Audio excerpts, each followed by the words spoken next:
नमस्कार दोस्तों, आप सभी का स्टडी फॉर यूपीएससी पीसीएस में स्वागत है। रोज़ सुबह सुबह स्वागत करने आ जाता हूं मैं। 27 जुलाई 2024 ईस्वी आज तारीख है और आज का न्यूज़पेपर और आर्टिकल डिस्कशन का वीडियो है। कई सारे इंपॉर्टेंट न्यूज़ हैं। पेरिस ओलंपिक के बारे में भी देखेंगे, जहां से आपके पीटी में एक सवाल की गारंटी होगी। जब भी पीटी होगा, सितंबर में हो या फिर उसके अगले महीने हो, जब भी हो, एक सवाल आपका पेरिस ओलंपिक से गारंटीड होगा।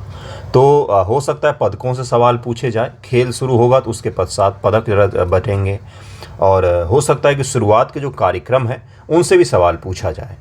कुछ चीज़ें आपको मैं बताऊंगा आज डिटेल में। पेरिस का और फ्रांस का मैपिंग भी करेंगे हम लोग। देखेंगे कि भाई फ्रांस की बाउंड्री किन किन देशों से लगती है। अगले वीडियो में फ्रांस की नदियों को कर लेंगे, उसके पश्चात फ्रांस के पहाड़ों को कर लेंगे जहां से सवाल पूछा जाता है। फ्रांस का जो राजनीतिक सिस्टम है उसको भी हम लोग थोड़ा सा देखेंगे, अलग अलग वीडियोज़ में धीरे धीरे करके देखते जाएंगे।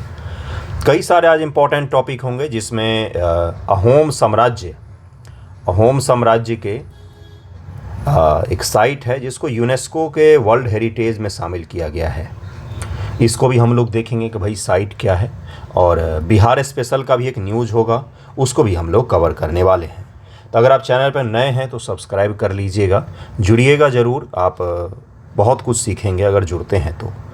साथ ही में नीति आयोग को लेकर काफ़ी बड़े और गंभीर सवाल खड़े किए जा रहे हैं। ममता दीदी हैं और पंजाब के मुख्यमंत्री हैं। नीति आयोग की बैठक में इन्होंने हिस्सा लेने से मना कर दिया और इन्होंने बोला कि नीति आयोग जो है ये किसी भी पर्पस को लेकर काम नहीं कर रहा है, मात्र एक सेंटर का एजेंट बन के ये रह गया है। Scrap NITI Aayog as it has not served any purpose. Mamata Didi ने बोला है ये चीज़। नीति आयोग को लेकर कंसर्न जाहिर किया है। तो नीति आयोग के बारे में तो मैं पहले ही बता चुका हूँ।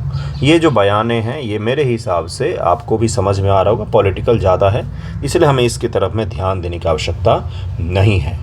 कांवड़ यात्रा को लेकर भी अपडेट यही है कि सुप्रीम कोर्ट ने बोला है कि हमने जो ऑर्डर दिया था वो सही दिया है, लेकिन फिर भी कई सारे दुकानदार हैं जो अभी भी नाम का प्लेट अपना लटकाए हुए ही हैं, क्योंकि उनको डर है कि कांवड़िया जो हैं वो उत्पात मचा सकते हैं, लूटपाट कर सकते हैं, मारपीट कर सकते हैं इसके कारण से। तो कई सारे ऐसे इंपॉर्टेंट न्यूज़ हैं, एक एक करके हम लोग शुरू करेंगे। शुरू में एक छोटा सा इन्फॉर्मेशन और दे देता हूँ। एग्ज़ाम को लेकर बहुत ज़्यादा कन्फ्यूज मत होइए। जब भी होगा खूब पढ़िए, जी जान लगा दीजिए, हिचक के पढ़िए, कुछ भी मत छोड़िए। आप अगर कुछ भी छोड़ेंगे तो आपका नुकसान होगा। मत जाइएगा कब होगा क्या होगा, जब भी होगा पता चल ही जाएगा आपको। ये तो तय ही है कि आने वाले अगले कुछ महीनों में आपका एग्जामिनेशन होगा। 10 दिन आगे बढ़ जाए, 15 दिन आगे बढ़ जाए, ठीक है, तैयारी ऐसे ही करते रहिएगा। एक भी दिन मत छोड़िएगा, क्योंकि जॉब लेना, वो भी सरकारी, ग्रुप डी का भी जॉब लेना बहुत मुश्किल हो गया है। तो बीपीएससी में पास करना तो अत्यंत ही मुश्किल है। कंटिन्यू रहेंगे तो पास कर जाएंगे।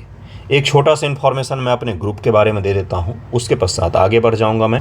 निबंध को लेकर केवल निबंध स्पेशल का ग्रुप है, जिसमें सप्ताह में 3 दिन आपको निबंध दिया जाता है और आप लिखते हैं, फिर वो चेक होकर आपको मिल जाता है। डिटेल में चेक होता है और सभी कॉपी चेक होती हैं, जितनी भी आएंगी सभी each and every copy check होती हैं।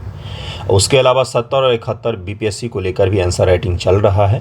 आप किसी में भी जुड़ना चाहते हैं तो इस नंबर पर व्हाट्सएप कर सकते हैं, मुझे टेलीग्राम पर, इंस्टाग्राम पर, कहीं पर भी मैसेज कर सकते हैं, फॉलो कर सकते हैं, मैं आपको गाइड कर दूंगा आगे का। ओके, तो जुड़िएगा ज़रूर। अगर आपको लिखना नहीं आता होगा तो वो मैं आपको सिखा दूंगा, इसका मैं गारंटी ले सकता हूँ। बाकी अगर आपको पढ़ने का मन ही नहीं होगा तब तो कोई ब्रह्मा विष्णु भगवान भी नहीं सिखा सकते आपको, मैं कहाँ सिखा दूंगा। तो ये चीज़ सच्चाई होती है। चलिए शुरू करते हैं। देखिए न्यूज़ क्या है। देखिए न्यूज़ ये है कि असम के मोईधाम, क्या कहा जाता है इसको? मोईधाम कहा जाता है। मोईधाम कहा जाता है। इसको यूनेस्को के कल्चरल हेरिटेज में, ध्यान रखिएगा, सांस्कृतिक हेरिटेज में स्थान दिया गया है। यूनेस्को की बैठक अभी नई दिल्ली में ऑर्गेनाइज किया जा रहा है, जिसमें भारत के नॉर्थ ईस्ट असम राज्य के मोईधाम, जो एक पारंपरिक अहोम साम्राज्य में तरीका था लोगों को दफनाने का या मृत्यु के पश्चात उनका जो समाधि वगैरह बनाने का, उसको वर्ल्ड हेरिटेज साइट में स्थान दिया गया है। भारत से 46वां वर्ल्ड हेरिटेज साइट होगा यूनेस्को के लिस्ट में, लेकिन नॉर्थ ईस्ट के भाग से सांस्कृतिक यानी कि कल्चरल हेरिटेज में पहला स्थान होगा। ये पहला होगा नॉर्थ ईस्ट से कल्चरल हेरिटेज के रूप में, जिसको यूनेस्को में स्थान दिया गया है। क्या नॉर्थ ईस्ट से इसके अलावा और कुछ भी शामिल नहीं है? बिल्कुल शामिल है। काजीरंगा जो है काजीरंगा कंचनजंगा जो है, कंचनजंगा पर्वत सिक्किम में, उसको मिक्स श्रेणी में, मिश्रित श्रेणी में स्थान दिया गया है। लेकिन कल्चरल श्रेणी में कौन सा होगा? तो मोईदाम असम में है स्थित ये। और ये तरीका होता था अहोम साम्राज्य में राजाओं को दफनाने का, जिनके मृत्यु के पश्चात इस स्मारक में उनकी अस्थियों को विसर्जित कर दिया जाता था। अहोम साम्राज्य भारत में नॉर्थ ईस्ट में राज करने वाले सबसे लंबे समय तक राज करने वाला साम्राज्य है। लगभग में 600 वर्षों तक इन्होंने राज्य किया है। दिल्ली सल्तनत और मुग़ल पीरियड यहाँ पर ख़त्म हो जाता है। दिल्ली सल्तनत से पूरा दिल्ली सल्तनत ख़त्म कर दीजिए, मुग़ल पीरियड ख़त्म कर दीजिए, लेकिन भारत के नॉर्थ ईस्ट के इलाकों में आपको अहोम साम्राज्य ही दिखेगा। अगर मिडेवल हिस्ट्री पढ़ा होगा तो अहोम ही दिखेगा। अहोम साम्राज्य काफ़ी समृद्ध, सांस्कृतिक रूप से युद्धक, मतलब कि युद्ध के दृष्टिकोण से भी बहुत मजबूत साम्राज्य था। यहाँ पर युद्ध को खेल शब्द का उपमा दिया जाता था। यहाँ पर युद्ध में लड़ने वाले कई सारे सैनिक जो होते थे, उनको ज़बरदस्ती भी बहाली किया जाता था। हर घर से किसी एक को ज़रूरी कर दिया गया था कई बार। तो इनके जो अलग अलग सांस्कृतिक साइट हैं वो हमेशा ही न्यूज़ में रहते हैं। तो अहोम साम्राज्य को थोड़ा सा हम लोग देखेंगे, और ये तकनीक क्या है बरियल का, इसको भी देखेंगे हम लोग। और फिर एक और साइट है जो गाजापट्टी में अभी शामिल है, गाजापट्टी में है। गाजापट्टी में एक संत की साइट है जिसको शामिल किया गया युद्ध के बीच में यूनेस्को हेरिटेज में। उस जगह का भी नाम देखेंगे हम लोग। यूनेस्को हेरिटेज में शामिल होने के बाद उस साइट पर कोई भी बॉम्बिंग नहीं की जा सकती है। यूनेस्को हेरिटेज या विश्व के ऐतिहासिक धरोहरों पर बॉम्बिंग करना, उन पर बम गिराना, ये वॉर क्राइम के तहत में रजिस्टर किया जाता है पूरे दुनिया के सामने। तो अगर मान लीजिए ताजमहल है, वो यूनेस्को हेरिटेज में शामिल है दुनिया के 7 अजूबों में, उस पर कोई भी देश अगर बॉम्बिंग करता है तो वॉर क्राइम के तहत में उसको दोषी पाया जाएगा, उसका सज़ा सुनाया जा सकता है उसको। तो गाजापट्टी आपको पता ही होगा कि युद्ध में अभी घिरा हुआ है। इसी के बीच में यूनेस्को की जो बैठक नई दिल्ली में संपन्न हुई है, अभी यूनेस्को की असेंबली कहाँ पर है? अभी तो वर्तमान में इस साल बैठक नई दिल्ली में आयोजित की गई है। तो इसी में गाजा के पट्टी के एक साइट को और अपने असम के एक साइट को वर्ल्ड हेरिटेज में स्थान दिया गया है। इसको ध्यान में रखिएगा। मैं आपको इस साइट के बारे में, असम के बारे में, अहोम के बारे में थोड़ा सा और बता देता हूँ। देखिए क्या क्या चीज़ें हैं। असम के मोईदाम को विश्व धरोहर सूची में शामिल किया गया। कुछ दिन पहले प्रस्ताव रखा गया था और अब शामिल कर दिया गया है। विश्व धरोहर समिति के 46वें सत्र के दौरान अहोम राजवंश के मोईदाम को विश्व धरोहर स्थल सूची में शामिल करने का प्रस्ताव रखा गया है। और करीब में 42 साइट है, गलती से मैंने 46 बोल दिया था। 46 यूनेस्को की बैठक है, 42 साइट है करीब में भारत से। ये शायद 43वां होगा, देखेंगे आगे। भारत पहली बार जुलाई 2024 में नई दिल्ली में होने वाली सत्र की मेज़बानी कर रहा है, इसलिए वेरी वेरी वेरी इंपॉर्टेंट, ध्यान में रखिएगा। वर्तमान यूनेस्को की विश्व धरोहर सूची में 168 देशों में से 1199 संपत्तियों को शामिल किया गया है। देखिए यही है वो तरीका जिसमें क्या किया था। आपने पढ़ा होगा मिस्र के पिरामिड के बारे में, मिस्र का पिरामिड पढ़ा होगा आपने, जानते भी होंगे। बड़े बड़े पिरामिड हैं, गीज़ा का महान पिरामिड जो बहुत ही बड़ा सा है। तो कई सारे इमोशनल होकर उससे कंपेयर कर रहे हैं, वो बहुत विशाल है, ये छोटा सा है आकार में। आप देखेंगे तो इसी के अंदर में उनको दफनाया जाता था, अस्थियों को रखा जाता था। मृत्यु के पश्चात जलाने के पश्चात उनके अस्थियों को रखा जाता था। मोईदाम क्या होता है? ये असम के चराईदेव जिले में अहोम साम्राज्य के शाही परिवारों के लिए बनी कब्रगाह है। कहाँ पर? तो चराईदेव जिला, असम। इसका निर्माण मुख्य रूप से मिट्टी, ईंटों और पत्थर से किया गया है।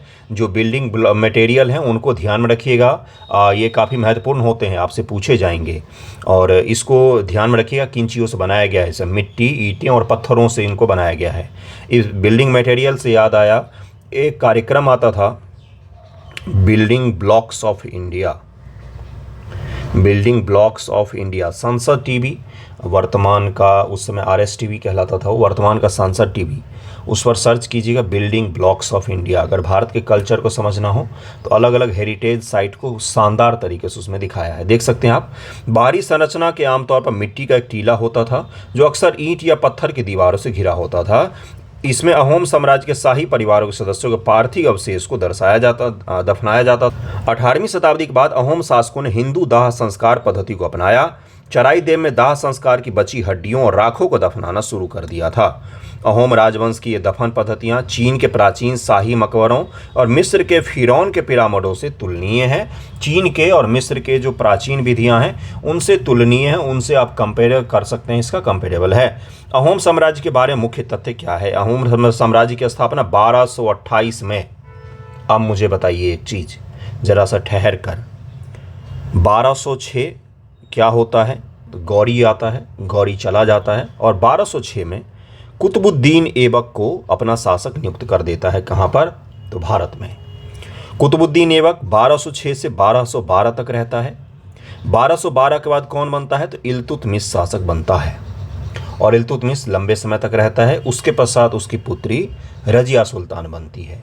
तो इसी दौरान में भारत के नॉर्थ ईस्टर्न भाग में अहोम साम्राज्य की नींव रखी जाती है।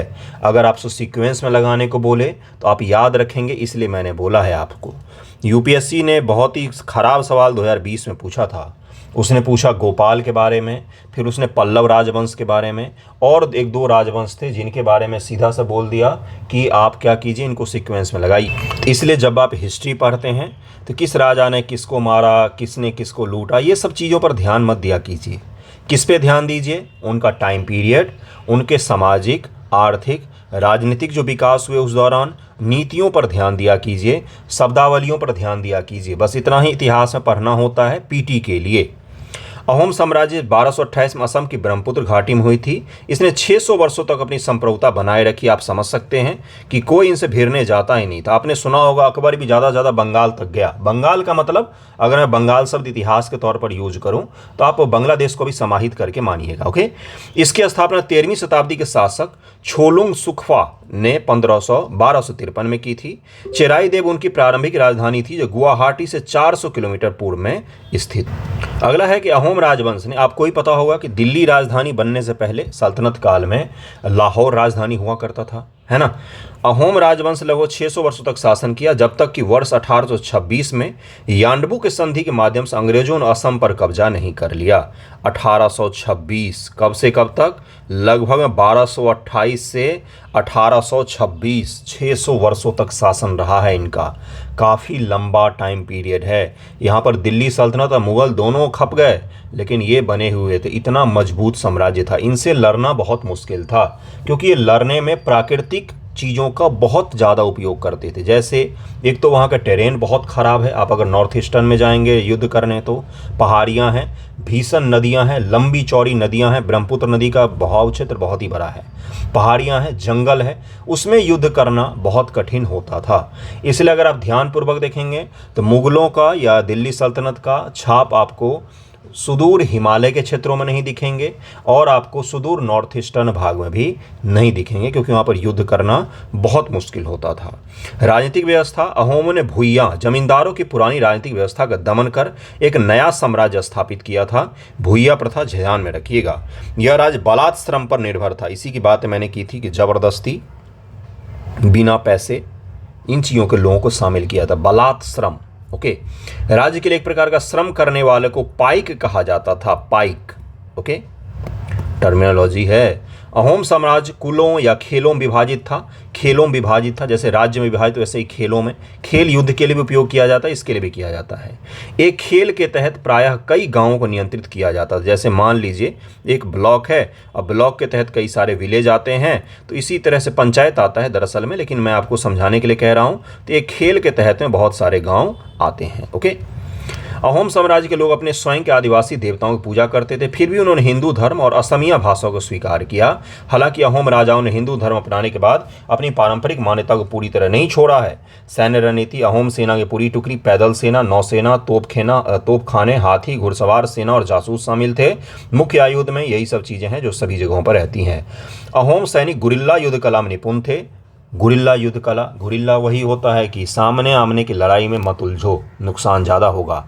मारो, छिप जाओ, सैनिकों को परेशान करो। लकड़ी के बड़े बड़े गड्ढे में आग लगाकर लुढ़का देते थे सैनिकों की तरफ में, क्योंकि पहाड़ी का इलाका था, जंगल के जंगल जला देते थे जिससे सैनिक आगे ही ना बढ़ पाएँ। तो इस तरह की जो युद्ध पद्धति होती है ना, इसमें भारी से बड़ी सेना को परास्त किया जा सकता है। छत्रपति शिवाजी महाराज जो थे, मराठा साम्राज्य, उन्होंने भी गुरिल्ला युद्ध को ही अपनाया, क्योंकि जब आप बहुत बड़े सैनिक से लड़ रहे हैं, सैन्य तंत्र से, तो वहाँ पर आप डायरेक्टली युद्ध नहीं कर सकते हैं, वहाँ पर आपको छिपकर ही युद्ध करना पड़ता है।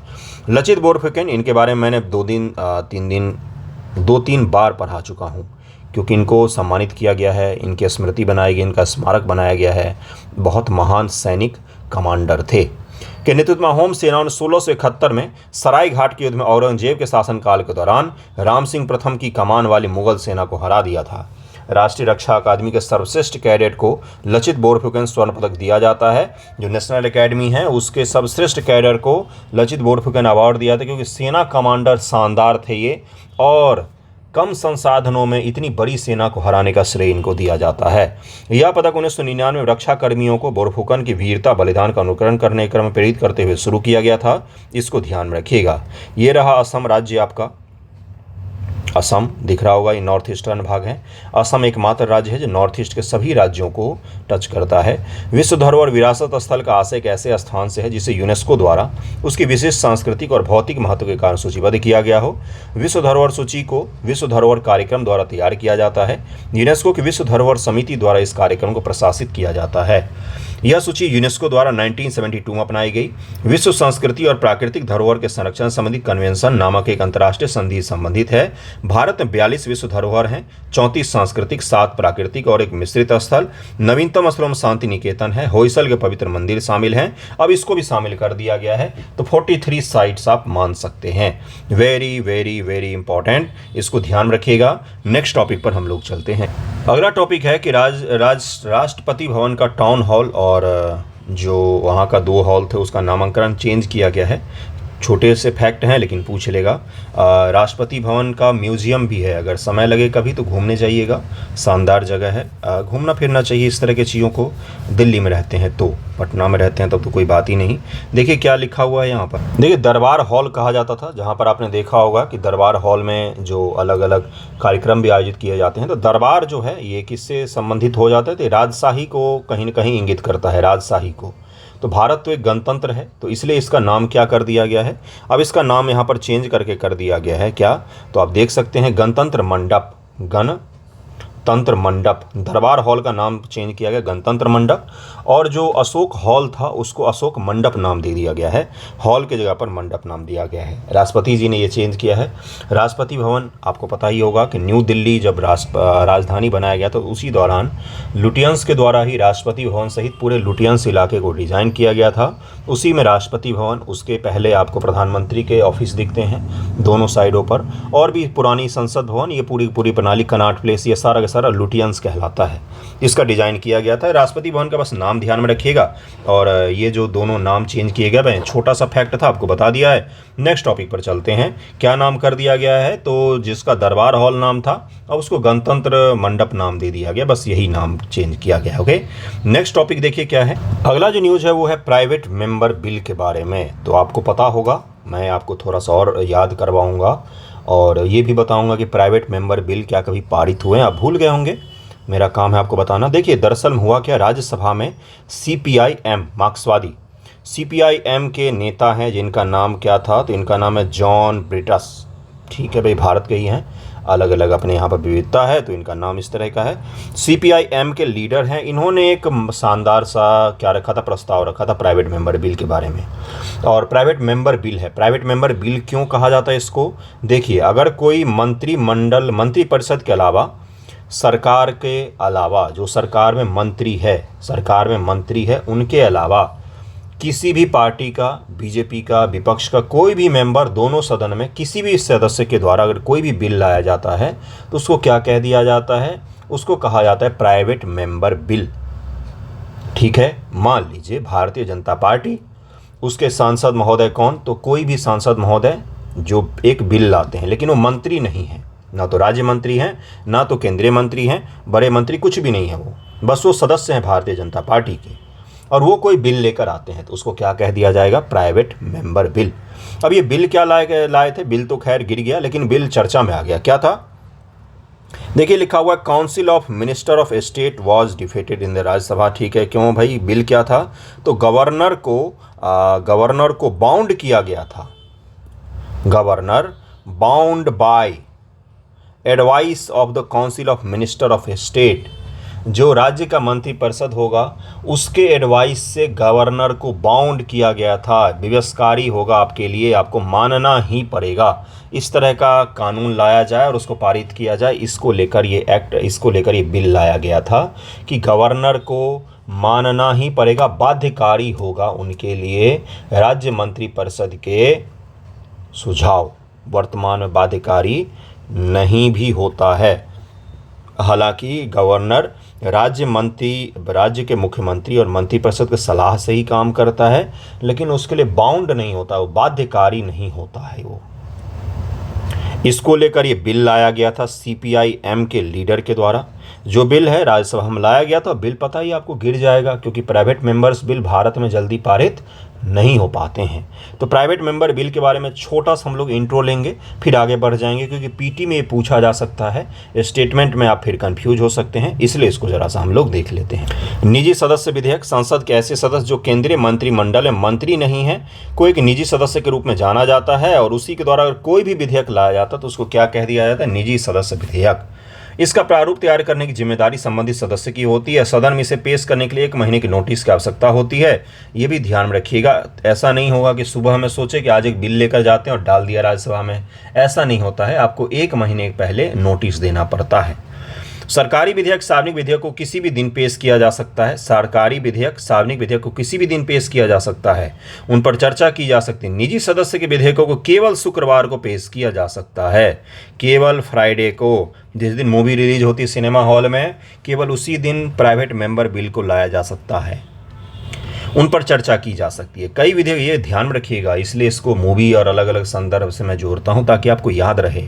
एग्जाम में बहुत प्रेशर होता है, आप ये भी भूल जाएंगे ना कि सीन नदी के किनारे पेरिस स्थित है या नहीं है मैं बता रहा हूँ आपको, याद रखिएगा इसको, ठीक है। कई विधेयकों के मामले में एक मतपत्र प्रणाली का उपयोग विधेयक को पेश करने के क्रम को तय करने के लिए किया जाता है। निजी सदस्य के विधेयक प्रस्तावों पर संसदीय समिति ऐसे सभी विधेयकों को देखती है, उनकी तात्कालिकता और महत्व के आधार पर उनका वर्गीकरण भी कर सकती है। सदन द्वारा इसकी अस्वीकृति का सरकार के संसदीय विश्वास या उसके मतलब कहने का मतलब ये है, अगर बीजेपी मेंबर ने कोई प्राइवेट मेंबर बिल लाया और उसका बिल गिर गया तो इसका मतलब ये नहीं होता कि सरकार गिर जाएगी। अगर मंत्री जी कोई बिल लाते हैं और अगर वो बिल पारित नहीं होता तो सरकार गिर सकती है, क्योंकि सरकार में किसी का भरोसा नहीं रहा अब। लेकिन प्राइवेट मेंबर बिल अगर गिर भी जाए, भले वो बीजेपी मेंबर के द्वारा लाया गया हो, तो उसका कोई खास प्रभाव सरकार के ऊपर में कुछ प्रभाव नहीं पड़ता है। चर्चा के समापन में विधेयक का संचालन करने वाले सदस्य या तो संबंधित मंत्री के अनुरोध पर इसे वापस ले सकता है या वह इसे पारित होने के साथ आगे बढ़ाने का विकल्प चुन सकता है। पूर्ववर्ती निजी विधेयक, पिछली बार दोनों सदनों द्वारा एक निजी विधेयक 1970 में पारित किया गया था।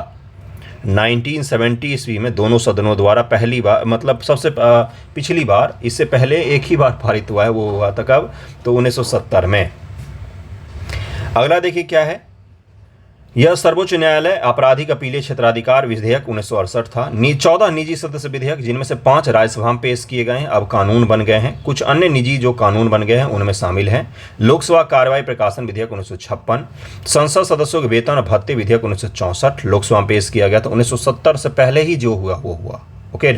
उसके पश्चात कोई भी आज तक नहीं बन पाया है। 1970 के बाद हमारी संसदीय प्रणाली में गिरावट आई है या अच्छाई हुई है? अच्छी चीज़ें हुई हैं या गिरावट दर्ज किया गया है। प्राइवेट मेंबर बिल का मतलब होता था, अभी भी होता है, कि किसी प्राइवेट मेंबर को भी सरकार ये मानती है कि आप भी कोई नया सुझाव दे सकते हैं और उसको आगे बढ़ाया जा सकता है। सरकार में एरोगेंस कम होगा तब जाके वो किसी प्राइवेट मेंबर बिल को स्वीकार कर पाएगी। क्यों? क्योंकि उनको लगेगा कि ये हमारे अलावा कोई और काम कर रहा है। समझिएगा इस समझ को, प्रणाली को समझिएगा, इस सोच को समझिएगा।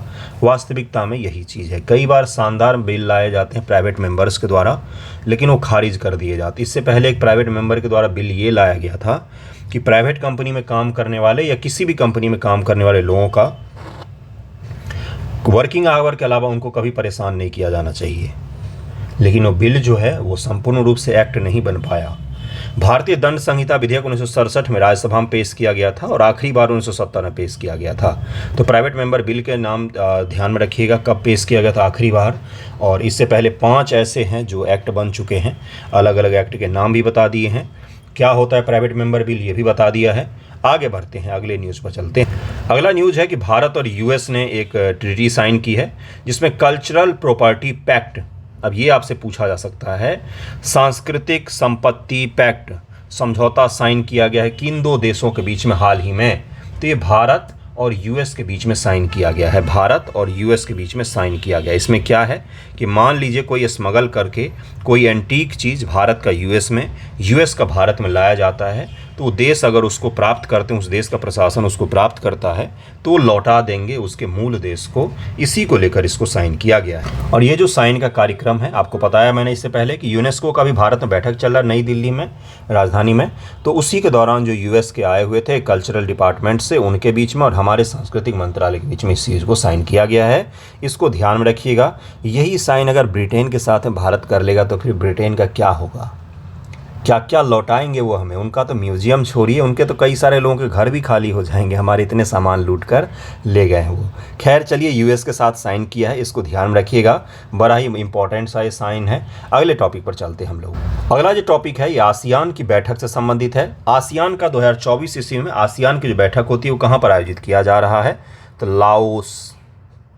लाओस में आयोजित किया जा रहा है। लाओस का कैपिटल क्या है, लाओस का कैपिटल क्या है, सोचिएगा ज़रा, सर्च कीजिएगा, पता कीजिएगा और बताइएगा। हमारे विदेश मंत्री जी, माननीय विदेश मंत्री जी वहाँ पर गए हुए हैं और वहाँ पर उन्होंने आसियान की बैठक में भी हिस्सा लिया। उन्होंने बोला कि हमारी एक्ट ईस्ट पॉलिसी, बोलते रहना ये सब चीज़, ये सब शब्दावली बोलते रहना है। एक्ट ईस्ट पॉलिसी में आसियान सबसे प्रमुख दावेदार है, सबसे प्रमुख हिस्सेदार है, हमारा सबसे बड़ा सहयोगी है। इस तरह की बातें भी की हैं। उसके साथ साथ अपने कई सारे काउंटर पार्ट अलग अलग दुनिया के देशों के आए हुए वहाँ पर, उनसे भी मुलाकात की है हमारे एस जयशंकर जी ने। तो ठीक है, करने दीजिए उनको मुलाकात। आसियान के बारे में थोड़ा सा हम लोग समझेंगे कि आसियान क्या है, कितने सदस्य हैं, कब इसकी स्थापना हुई, थोड़ा सा ओवरव्यू ले लेंगे क्योंकि इंटरनेशनल ऑर्गेनाइजेशन आपसे पूछा जाता है। आसियान के बारे में देखेंगे।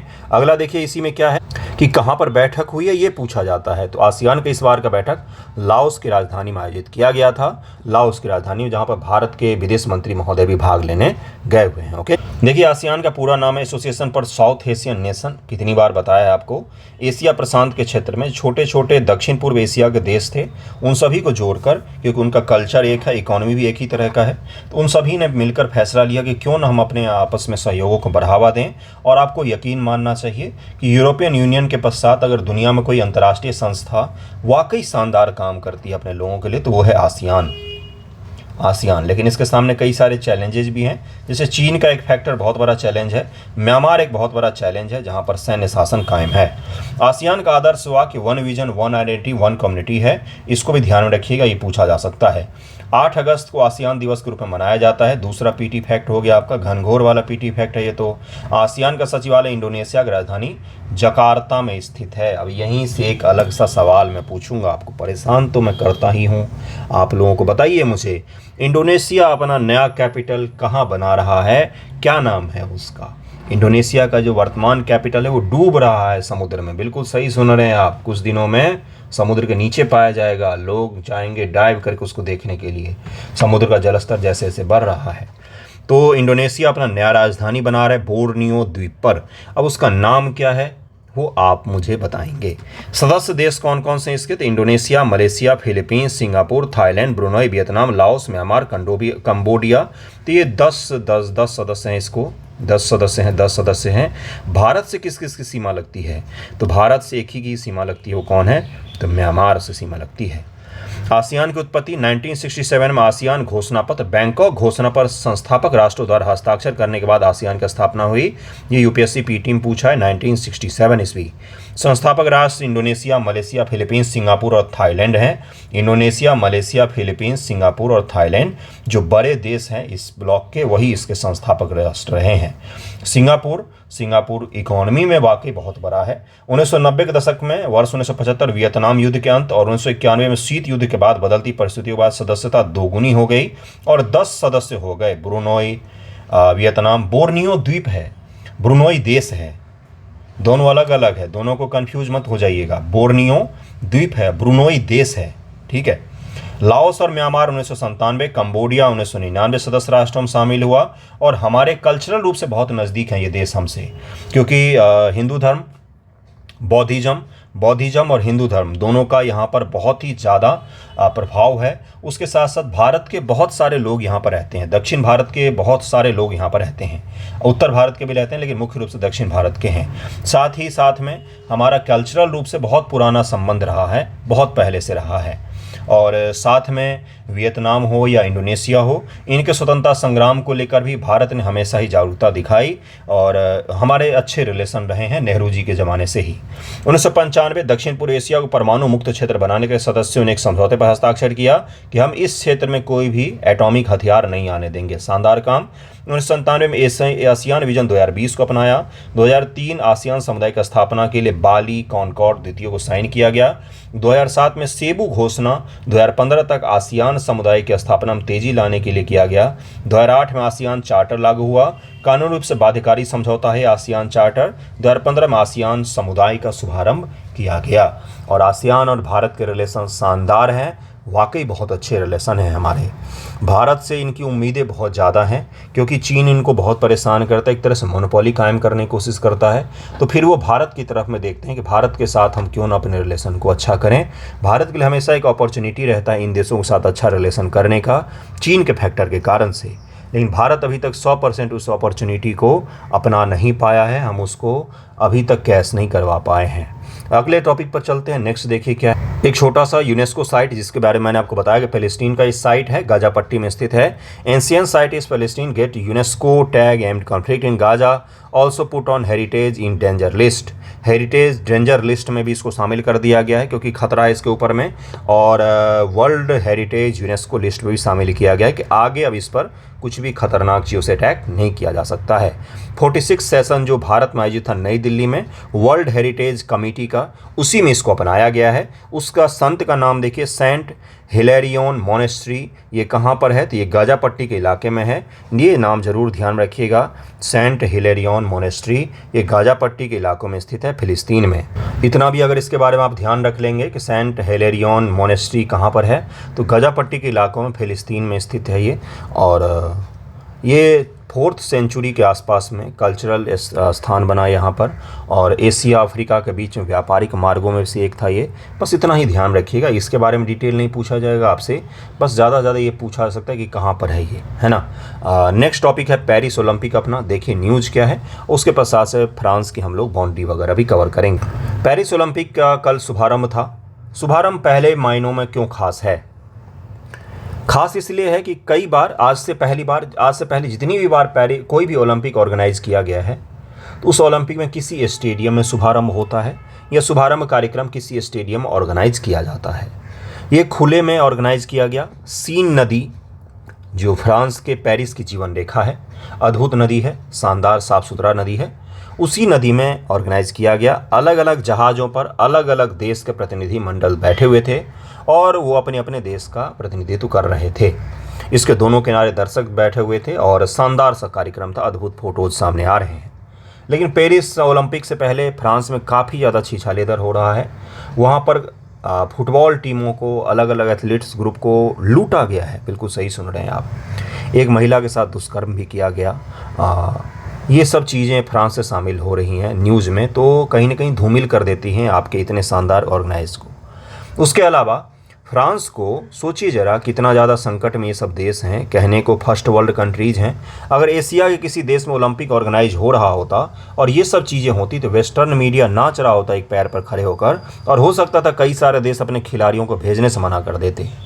लेकिन इतना ख़राब तरीके से वहाँ पर हो रहा है फ्रांस में पेरिस ओलंपिक ऑर्गेनाइज की, क्या ही बताया जाए। आपको ये बता देता हूँ मैं कि सेकेंड वर्ल्ड वॉर के बाद से फ्रांस के इस राजधानी पेरिस में अब तक का सबसे बड़ा आर्मी को नियुक्त किया गया। आर्मी के संख्या है आर्मी बलों की। सेकेंड वर्ल्ड वॉर के बाद से सबसे ज़्यादा आर्मी बलों की संख्या अभी मौजूद है पेरिस में। ओलंपिक करवाने के लिए इनको आर्मी को लगाना पड़ता है और ख़ुद को फर्स्ट वर्ल्ड कंट्रीज़ कहते हैं। क्यों लगाना पड़ा है? क्योंकि हाल के दिनों में, न्यूज़पेपर का शब्द मैं यूज़ कर रहा हूँ, हाल के दिनों में इस्लामिक चरमपंथ की घटनाएं वहाँ पर हद से ज़्यादा बढ़ गई हैं। कहाँ पर? तो यूरोप में, पेरिस में, ब्रिटेन में, स्वीडन में, सभी जगहों पर हद से ज़्यादा। सरिया फॉर ब्रिटेन का आपने देखा होगा, ट्विटर वगैरह पर ट्रेंड करता रहता है। इसी तरीके का हाल पेरिस का भी है। एक ओलंपिक के लिए आर्मी लगाना पड़ता है, खुद को फर्स्ट वर्ल्ड की कंट्री कहते हैं। हमारे यहाँ पर राष्ट्रमंडल खेल का आयोजन दिल्ली पुलिस डंडा लेके करवा लेती है। तो ये तो हाल है इनका। अब कुछ और फैक्ट को पढ़ते हैं। पेरिस ओलंपिक की खासियत यह है कि कार्बन उत्सर्जन बहुत ही कम कर रहा है। 95% जो वर्तमान के इंफ्रास्ट्रक्चर हैं उसी को यूज़ किया जा रहा है। नए इंफ्रास्ट्रक्चर को नहीं बनाया गया है। 5% से कम नए इंफ्रास्ट्रक्चर को बनाया गया, बाकी 95% इंफ्रास्ट्रक्चर पुराने को ही यूज़ किया गया है। पहली बार 100% इक्वालिटी रखी गई महिला पुरुष में, यानी कि 5000 कुछ महिलाएं भाग ले रही हैं महिला खिलाड़ी, तो 5000 कुछ पुरुष खिलाड़ी भाग ले रहे हैं। 100% इक्वल हैं, 50-50% पुरुष और महिला खिलाड़ी भाग ले रहे हैं पेरिस ओलंपिक में। इसका भी ध्यान रखा गया है क्योंकि 100% इक्वालिटी, इस बार जेंडर इक्वालिटी देखा गया है। उसके अलावा भारतीय टीम जो थी उनको लीड कौन कर रहे उद्घाटन समारोह में? तो आपको दिखेगा पीवी सिंधु और सारथ, ये दो खिलाड़ी हैं जिन्होंने भारतीय टीम को लीड किया है उद्घाटन समारोह में। समापन समारोह में भी लीड करते हैं, उद्घाटन में भी लीड करते हैं। तो उद्घाटन समारोह में भारतीय खिलाड़ियों में पीवी सिंधु जो बैडमिंटन खेलती हैं और सारथ हैं, इन दोनों ने मिलकर लीड किया है भारत के जो टीम गई है उसको। भारत की टीम कितने मेंबर की है एक बार ज़रा सर्च कीजिएगा। नेक्स्ट अब आपको मैं फ्रांस का मैपिंग करवाऊंगा और उसके बाद फ्रांस में क्या पहली बार आयोजित हो रहा है? नहीं, तीसरी बार आयोजित हो रहा है फ्रांस में। इससे पहले 1900 ईस्वी में, 1924 में है शायद, आई थिंक 1924 है, या देखता हूँ मैं, अभी दिखा दूंगा आपको। और 2024 तीसरी बार ये ओलंपिक ऑर्गेनाइज किया जा रहा है फ्रांस में। फ्रांस में तीसरी बार ऑर्गेनाइज किया जा रहा है ये। देखिए क्या क्या है और इसके बारे में फैक्ट। देखिए वही न्यूज़ है कि पीवी सिंधु और सारथ कमल हैं। सारथ कमल क्या है? तो ये टेबल टेनिस प्लेयर हैं। पीवी सिंधु को तो जानते ही होंगे, इनके बारे में बताना भूल गया तो बता दिया आपको। सीन रिवर में यह ऑर्गेनाइज किया गया है। पेरिस ये रहा, फ्रांस के उत्तरी भाग में स्थित है, ये भी ध्यान में रखिएगा। फ्रांस की सीमा किन किन देशों से लगती है बंधुओं? स्पेन से लगती है।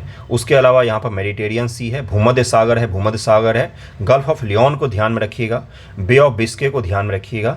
ये बेल्जियम है, बेल्जियम से सीमा लगती है, लग्जमबर्ग से सीमा लगती है, जर्मनी से सीमा लगती है, स्विट्जरलैंड से और इटली से इसकी सीमाएं लगती हैं। इन सभी देशों को ध्यान में रखना है आपको, किन किन देशों से सीमा लगती है। यहाँ पर आपको क्या दिखेगा? इंग्लिश चैनल दिखेगा। इस तरफ ब्रिटेन है, यहाँ पर इंग्लिश चैनल दिखेगा।